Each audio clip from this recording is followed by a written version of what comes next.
হ্যাঁ। আসসালামু আলাইকুম ভিউয়ার্স। এই যে আমরা একটা কাজ করছি, ছোট একটা কাজ। তো আপনি করে একটু দেখাই আমি।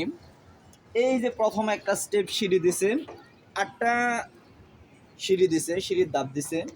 এই পাশে 5টা, আর ওই পাশেও 8টা। আর মাঝখানে এই যে ছোট একটা লিফট দিছে, এই যে ছোট একটা লিফট। আসলে কাজটা দেখতে অনেকটা ছোট দেখা যায়।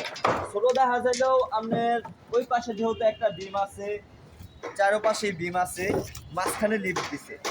এই কাজটা করা এমনি ছোট একটা কাজ, কিন্তু কাজটা করতে দেখা যায় অনেকটা যাই ঝামেলা মনে হয়। কারণ এদিকটা সিঁড়ির মাপ ঠিক রাখতে হয়, ওই দিকটা পিলারের মাপ, ওই দিকটা বিমের মাপ, ওই পাশে সিঁড়ির মাপ, মাঝখানে লিফট।